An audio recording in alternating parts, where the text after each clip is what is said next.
अॼु असां अव्हां जी ख़िदमत में दुनिया जे मशहूर लेखक पाउलो कोलो जो एक निहायत अहम ऐं मशहूर नाविल अल्केमिस्ट जो सिंधी तर्जुमो कीमिया घर पेश करे रहिया आहियूं। ही नाविल बुनियादी तौर ते एक मोटिवेशनल नाविल आहे ऐं उम्मीद त ही नाविल असांखे घणो कुझु सेखारे वेंदो।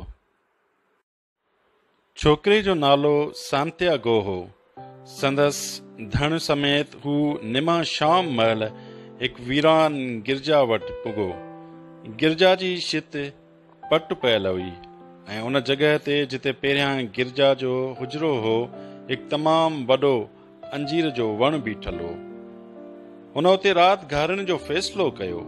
संदसि समूरे धण जे हिकु फिटल दरवाज़े खां अंदरि अचण जी पक करे हिन उते लोड़ो ॾेई छॾियो त जीअं राति में धण ॿाहिरि वञी भटकी विञाइजी न वञे। हिन इलाइक़े में बग़ैर त न हुआ, पर हेकर को जानवर राति में विञाइजी वियो त नींगर खे सॼो ॾींहुं ॻोल्हा करणी पइजी वञे हा। पंहिंजे अंगर खे ज़मीन ॿुहारे किताब जेको पढ़ी पूरो कयो हुअईं सो मथे हेठां करे सुम्ही सोचण लॻो त हाणे कुझु वधीक थुल्हा किताब पढ़णु घुर्जनि त जीअं उहे गच वक़्त ताईं पढ़ी बि सघजनि ऐं आरामदाह विहाणा बि थी पवनि। अञा सोजरो ई न थियो हो त सुजागी थियसि। मथे नज़र फिरायईं त खेसि ड्रथल छत मां तारा नज़र थी आया। मूं अञा वधीक सुम्हणु चाहियो थी, हिन वीचारियो। हिन उहो ई साॻियो ख्वाबु लधो हो जेको हफ़्तो पहिरियां लधो हुअईं, पर हेल वरी उहो ख्वाबु पूरो थियण खां अॻु ई खेसि जाग थी वई। हू उथियो ऐं पंहिंजी लठ सां रिढनि खे पिणु उथारणु शुरू कयईं जेके अञा ताईं सुतल हुयूं। खेसि महसूसु थियो त संदसि सुजाग थियण सां ई धण मां कुझु रिढूं पिणु चुरपुर शुरू कई हुई। ईअं थी लॻो ॼण के गैबी ताक़त संदसि ज़िंदगीअ खे रिढुनि जी ज़िंदगी सां जोड़े छॾियो हुजे, जेके झर जंग में खोराक ऐं पाणी जी ॻोल्हा में ॿिनि वरनि खां संदसि साण हुयूं। रिढूं मुंहिंजूं एतिरो त आदी थी वयूं आहिनि जो हाणे मुंहिंजे उथे वेठीअ जी बि ख़बर पइजी वथियनि। हू बुणकियो। हू थोरी देरि उन ॻाल्हि बाबति सोचींदो रहियो ऐं महसूसु कयईं त ईअं बि थी सघे थो त किथे हू पाण ई न रिढुनि जी उथी वेठीअ जो आदी थी वियो हुजे। पर उन्हनि मां कुझु अहिड़ियूं रिढूं बि हुयूं जिन सुजागीअ में गच वक़्तु पइला थो। नींगर हिक हिक खे नालो वठी पंहिंजे लठ सां उथारणु लॻो। खेसि उहो यकीन हो त हू जेकी कुझु बि साणनि ॻाल्हाए थो रिढूं उहो सम्झनि थियूं। कॾहिं त हू खेनि संदसि किताबनि मां पंहिंजा कुझु पसंदीदा किस्सा ऐं रेढार जे उधमनि जे बाबति ॿुधाईंदो हो। कॾहिं त वरी साणनि उन्हनि वाक्यनि ते टीका टिप्पणी कंदो हो जेका हिन मुख़्तलिफ़ कोट लंघंदे ॾिठा हुआ। पर गुज़िरियल कुझु ॾींहं खां हिन खे सिर्फ़ु हिकु शइ जे बाबति पिए ॿुधायो। हिकु नींगरी वापारीअ जी न्याणी जेको हिकु ॻोठ में रहंदा हुआ जिते नींगर 4 ॾींहंनि में पुॼणो हो। हू हुन ॻोठ में सिर्फ़ु हिकु ई दफ़ो 1 साल पहिरियां वियो हो। वापारीअ जो मरिहाड़को हट हो ऐं संदसि सदाईं उहो ई मुतालबो हूंदो हो त रिढूं संदसि मौजूदगी में ई उन्हनि जा वार लाथा वञनि त जीअं केरु ठगे न सघे। छोकिरे खे उन हट बाबति हिकु संगती ॿुधायो हो ऐं हू पंहिंजूं रिढूं उते काहे आयो हो। मूंखे उन विकिरो करणी आहे, नींगर वापारीअ खे चयो। हट में मेड़ घणे हुजण सबबि रेढार खे चयो वियो त हू मंझंदि ताईं इंतज़ारु करे। नींगर हट जी ॾाकण ते वेही रहियो हो ऐं पंहिंजे थेले मां हिकु किताब कढियो हुअईं। संदसि पुठनि खां हिकु नींगरीअ जो आवाज़ आयो। मूंखे अंदाज़ो न हो त रेढार बि पढ़णु ॼाणनि था। नींगरीअ जो तालुक़ अंदलस जे कंहिं ख़ासि इलाइक़े सां थी लॻो। संदसि कारा रेशमी वार ऐं अखियूं मोरितानिया जी फातिहनि जी यादि ॾियारे रहिया हुआ। चङो, पर आम तौरु आउं किताबनि खां वधीक पंहिंजे रिढनि खां सिखंदो आहियां, हिन वराणियो। 2 कलाकनि जी ॻाल्हि ॿोल दौरान नींगरीअ खेसि ॿुधायो त हू वापारीअ जी धीउ आहे ऐं ॻोठ जी रहणी कहणी बाबति वीचार पिणु वंडिया हुअईं जिते हर ॾींहुं आम ॾींहुं जहिड़ो हो। रेढार वरी खेसि उंदलस जी ॿारहाड़ीअ हर उन ॻोठ जे बाबति हाल अहवाल ॿुधायो हो जिते हू तरसियो हो। रिढुनि सां ॻाल्हाइण खां पोइ हिन ॻाल्हि ॿोल सां खेसि सराही थी हुई। तव्हां पढ़णु कीअं सिखियो? हिक मौक़े ते नीगरीअ खां पुछियो हो। जीअं हर को सिखंदो आहे स्कूल में। हिन वराणियो, चङो, जेकॾहिं तव्हां पढ़िया लिखिया आहियो त पोइ तव्हां रेडार छो बणिया आहियो? नीगर सवाल जो जवाबु टाइण लाइ पंहिंजे मुंहुं मिण कई। खेसि पक हुई त उहा ॻाल्हि कॾहिं न सम्झंदी। हिन खेसि पंहिंजी मुसाफ़िरी जा किस्सा ॿुधाइण जारी रखिया ऐं नीगरीअ अचरज मंझां संदसि ॻाल्हियूं ॿुधंदी रही। जीअं जीअं वक़्तु गुज़रंदो थी वियो त छोकिरे जी दिलि में इहा ख़्वाहिश पैदा थींदी रही त जेकर अॼोको ॾींहुं कॾहिं ख़तमु न थिए। नीगरीअ जो पीउ कम में रुधल ई रहे ऐं भली खेसि 3 ॿिया ॾींहं बि इंतज़ारु कराए। संदसि मन में हिकु अजीब अहसासु उभरी रहियो हो। उहो अहसासु खेसि अॻु कॾहिं बि न थियो हो।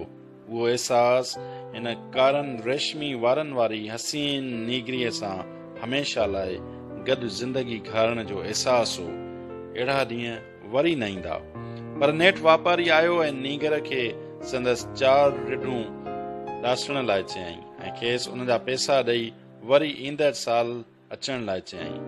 हाणे साल अची पूरो थियो ऐं साॻे ॻोठ में पहुचण लाइ बाक़ी 4 ॾींहं बचा हुआ ऐं हू जोश में हो।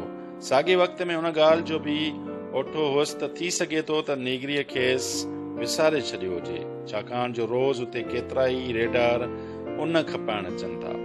का ॻाल्हि न आहे, आउं ॿियनि जॻहियुनि ते पिणु नीगरिन खे पिणु सुञाणा थो, हिन पंहिंजनि रिढुनि खे चयो। पर मन ई मन में हू ॼाणे पियो त उहो मसइलो आहे। खेसि ख़बर हुई त रेडारनि खे मुहाणनि ऐं मुसाफ़िर वापारियुनि वांगुरु सदाईं हर ॻोठ में को न को अहिड़ो शख़्स मिली वेंदो आहे जेको संदन जुलान वारा कुटका ई विसारे छॾींदो आहे। बाख फुटण वारी थी त रेडार पंहिंजे रिढुनि खे उभरांदे ॾांहुं काहियो। रिढूं कॾहिं बि को फ़ैसिलो पाण नथियूं करे सघनि। शायदि उन करे हू सदाईं मुंहिंजे भर में रहनि थियूं, हू सोचे रहियो हो। रिढुनि खे जेकॾहिं परवाह हुई त सिर्फ़ मानी जी, पंहिंजे खाधे जी। जीअं ई नीगर अंदलस जे बहितरीन चिरागाह जो रुख कयो थी, तीअं ई रिढूं संदसि संगती बणिजी थी वयूं। बाख फुटीअ खां सांझीअ ताईं जे विच वारे डिघे वक़्त दौरान संदन ॾींहुं गुज़ारण में बि का नवाण न हुई ऐं रिढुनि त कॾहिं को किताब बि न पढ़ियो ऐं नीगर जे मुख़्तलिफ़ शहरनि जे नज़ारनि बाबति कयल ॻाल्हि ॿोल कॾहिं बि कंहिं सम्झ में नथी आई। उहे त बसि खाधे में ई राज़ी हुयूं, बदिले में फ़राख़ दिलीअ सां पंहिंजी उन, पंहिंजो साथ ऐं कॾहिं कॾहिं गोश्त बि थी ॾिनाऊं। छोकिरे सोचियो त जेकॾहिं आउं हिकु भवाइते जानवर जीअं हिकु हिकु करे खेनि मारे छॾियां त खेनि तॾहिं ई ख़बर पवंदी जॾहिं घणो धणु कुसिजी चुको हूंदो।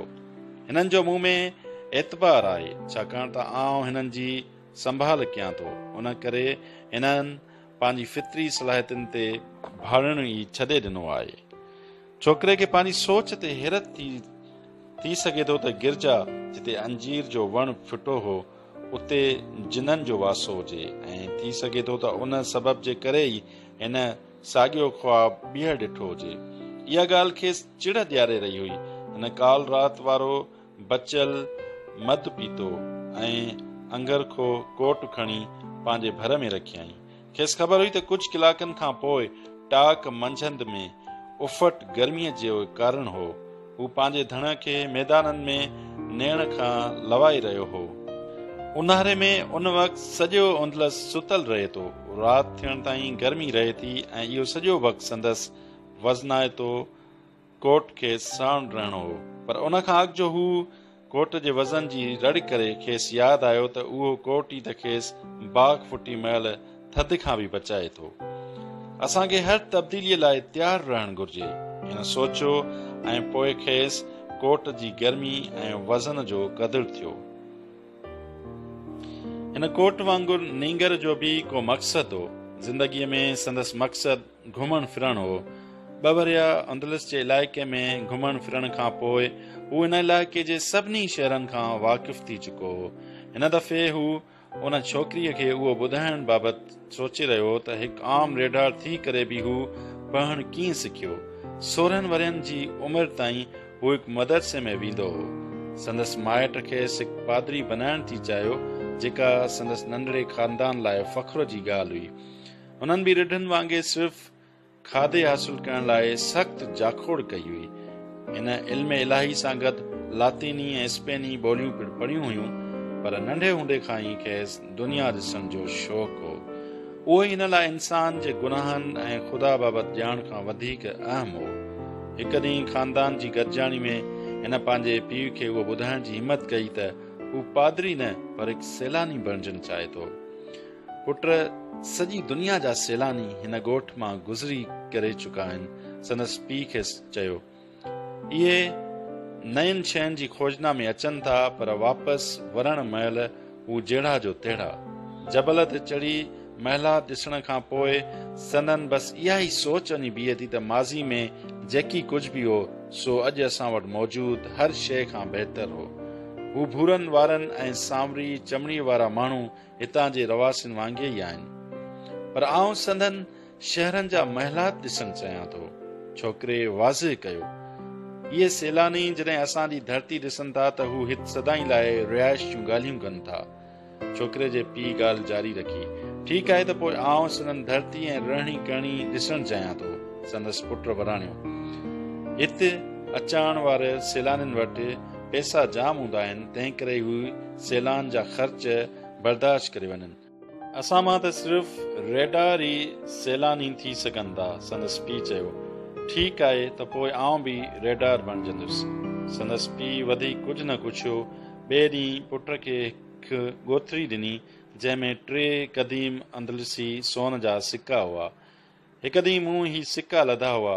मूं चाहियो थी त ही सिक्का तुंहिंजे हिसे जी विरासत में अचनि, पर हाणे उन्हनि मां धण वठि ऐं मैदाननि में सफ़र जो संभाउ कर। हिकु ॾींहुं तूं ज़रूरु इहा ॻाल्हि सम्झी वेंदे त असां जूं ॿारहाणियूं ऐं असां जूं औरतूं केॾियूं न ख़ूबसूरत आहिनि। पोइ हुन पुट खे दुआ ॾिनी। नींगर पीउ जी निहार में संदसि सैलानी बणजण जी ख़्वाहिश पिणु ॾिसी थी सघियो, जेका अञा ज़िंदा हुई। वरिया अॻु खाधे हासिल करण ऐं घर जी ॿियनि ज़िम्मेवारियुनि खे निभाइण जे कारण खेसि सैलानी बणजण जी ख़्वाहिश खे दफ़न करणो पियो हो। आकाश मंडल ते ॻाढ़ाण छांइजी चुकी हुई ऐं उमालक सिज बि पधरो थी वियो।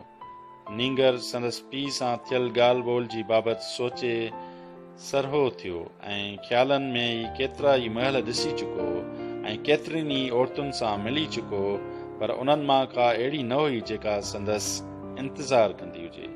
वटसि हिकु अनोखो हिकु किताबु जंहिंजो सौदो करे ॿियो वठी पियो सघिजे ऐं रिढनि जो धणी हुआ, पर अहमियत जोगी ॻाल्हि इहा हुई त हू हाणे हर रोज़ पंहिंजे ख़्वाब पटंदड़ ज़िंदगी गुज़ारे थी सघियो। जेकॾहिं हू उंदलस जे मैदाननि में हली हली थकिजी बि पियो त पंहिंजूं रिढूं खपाए हू समुंड जे सफ़र लाइ वञी थी सघियो। वटसि मुख़्तलिफ़ शहर ऐं औरतूं ॾिसण ऐं सरहा रहण लाइ ॿिया केतिरा ई मौक़िया हुआ। हू सिज उभरंदे वारे मंज़र खे ॾिसी सोचणु लॻो त मदरसे में शायदि मूंखे ख़ुदा न मिले हा। हाणे हू जॾहिं बि चाहे सफ़र लाइ को बि नओं गस वठी थी सघियो। केतिरा ई भेरा उन इलाइक़े जे सफ़र करण जे बावजूदि उहो कॾहिं बि उन डथल गिरजा में न आयो हो। दुनिया तमामु वॾी ऐं अणखुट आहे। बसि हिकर पंहिंजी रिढनि खे पंहिंजे सही गस ते आणण खां पोइ हू केतिरियूं ई नयूं ऐं दिलचस्प शयूं ॾिसी सघियो थी।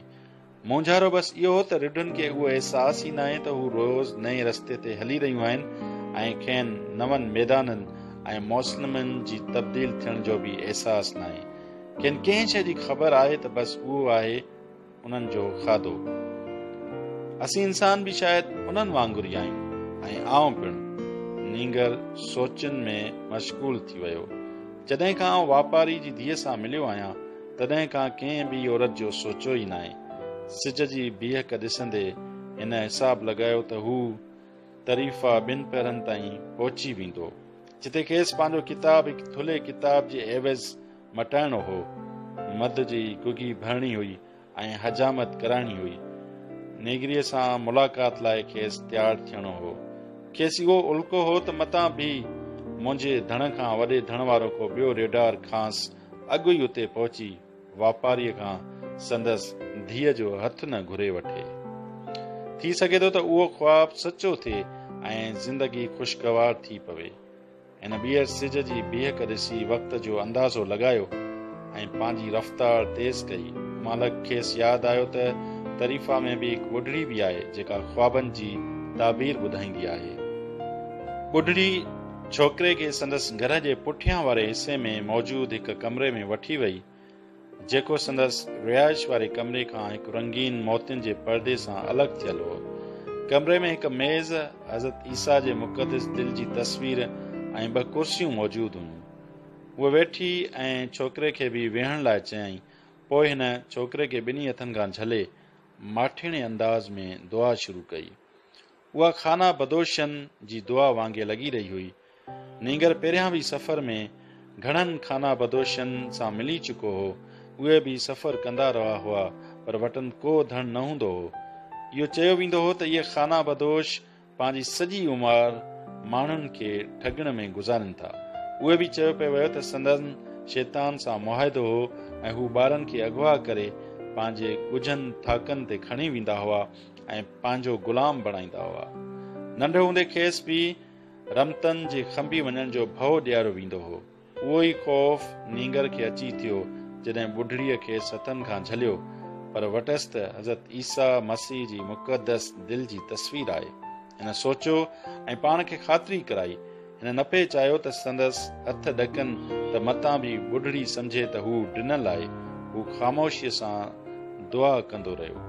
तमामु दिलचस्प। औरत नींगर जे हथनि ॾांहुं चिताईंदे चयो ऐं पोइ चुप थी वई। नींगर परेशान थी वियो ऐं संदसि हथ ॾकण लॻा त ॿुढड़ीअ उहो महसूसु कयो। नींगर झटि में पंहिंजा हथ परे करे वरिता। आउं हिते हथनि जूं तिरियूं पढ़ण न आयो हुअसि, हिन पंहिंजे अचण जो अफ़सोस कंदे चयो। हिन सोचियो त उहो बहितर थींदो त खेसि पंहिंजो अजूरो ॾेई कुझु ॿुधण खां बग़ैर ई हलियो वञे, छो त हिन लाइ संदसि ख्वाब अहम हो त तूं हिते पंहिंजे ख्वाबनि जी ताबीर ॿुधण आयो आहीं। ॿुढड़ीअ चयसि, ख्वाब ख़ुदा जी ॿोली आहे। जॾहिं हू असांजी ॿोली ॻाल्हाए थो त उनजो तर्जुमो आउं करे सघां थी, पर जॾहिं हू रूह जी ॿोली ॻाल्हाए थो त उहा सिर्फ़ु तूं ई सम्झी सघीं थो। पर छा बि हुजे, आउं तोखां उनजो मुआवज़ो वठंदसि। हिकु ॿी ठगी, नींगर सोचियो, पर खेसि अहिड़ो मौक़ो वरली मिले आ। रेडार जी ज़िंदगी में सदाईं अहिड़ा ख़तरा मौक़िया ईंदा रहनि था जिन में हू बगड़नि ऐं वाचूड़नि खे मुंहुं ॾेई थो। उहो ई सबबु कुझु हिकु रेडार जी ज़िंदगी खे दिलचस्प बणाए थो। मूं उहो साॻियो ख्वाब 2 दफ़ा ॾिठो आहे, हिन चयो। मूं ख्वाब में उहो ॾिठो आहे त आउं पंहिंजे रिढनि सां गॾु हिकु मैदान में हुअसि त हिकिड़े नंढड़े ॿार अची रिढनि सां खेॾणु शुरू कयो। मूंखे माण्हुनि जी इहा ॻाल्हि पसंदि न आहे, छाकाणि जो रिढूं धारियुनि खां टणंदियूं आहिनि, पर ॿारनि सां खेॾंदे रिढूं ख़ौफ़ महसूसु नथियूं कनि। ख़बर न आहे ईअं अलाए छो आहे। मूंखे ख़बर न आहे त जानवर इंसाननि जी ॼमार जो काथो कीअं था लॻाइनि। पंहिंजे ख्वाब जे बाबति वधीक ॿुधाए। मूंखे रद पचाव लाइ बि वञिणो आहे ऐं जीअं तो वटि एतिरा पैसा बि न आहिनि, सो आउं तोखे वधीक वक़्तु नथी ॾेई सघां, ॿुढड़ीअ चयो। ॿारड़े कुझु वक़्तु ताईं मुंहिंजी रिढनि सां खेॾंदी रही। नींगर कुझु घबराहट मां पंहिंजी ॻाल्हि जारी रखी। उमालक उहा ॿारड़ी मूंखे पंहिंजे हथनि खां झले मिस्र जे अहरामनि ॾांहुं वठी हली। हिन घड़ी खनि लाइ रुकियो, उहो ॾिसण लाइ त उन औरत खे मिस्र जे अहरामनि बाबति का ॼाण आहे बि या न, पर हूअ चुप रही। तंहिंखां पोइ मिस्र जे अहरामनि वटि नींगर पंहिंजी ॻाल्हि खे जारी रखंदे ही लफ़्ज़ निहायत आराम सां चया त जीअं ॿुढड़ीअ खे सम्झण में आसानी थिए। उन ॿारड़ीअ मूंखे चयो त तोखे हिते हिकु ॻुझो खज़ानो मिली सघे थो, ऐं 2 दफ़ा जंहिं वक़्तु उन नीगरीअ मूंखे उन लिकियल खज़ाने जी जाइ ॿुधाइण जी कोशिशि कई, बिल्कुलु उन वक़्तु आउं सुजाॻ थी वियुसि। ॿुढड़ी उहो ख्वाब ॿुधी ख़ामोश रही ऐं नीगर जा हथ झले गौर सां उन्हनि जो मुशाहिदो करण लॻी। ॿुढड़ीअ खेसि चयो त आउं हाणे तोखां को मुआवज़ो न वठंदसि, पर जेकॾहिं तूं उन खज़ाने खे ॻोल्हण में कामयाब थी वञे त उन जो 10हों हिसो मूंखे ॾींदे।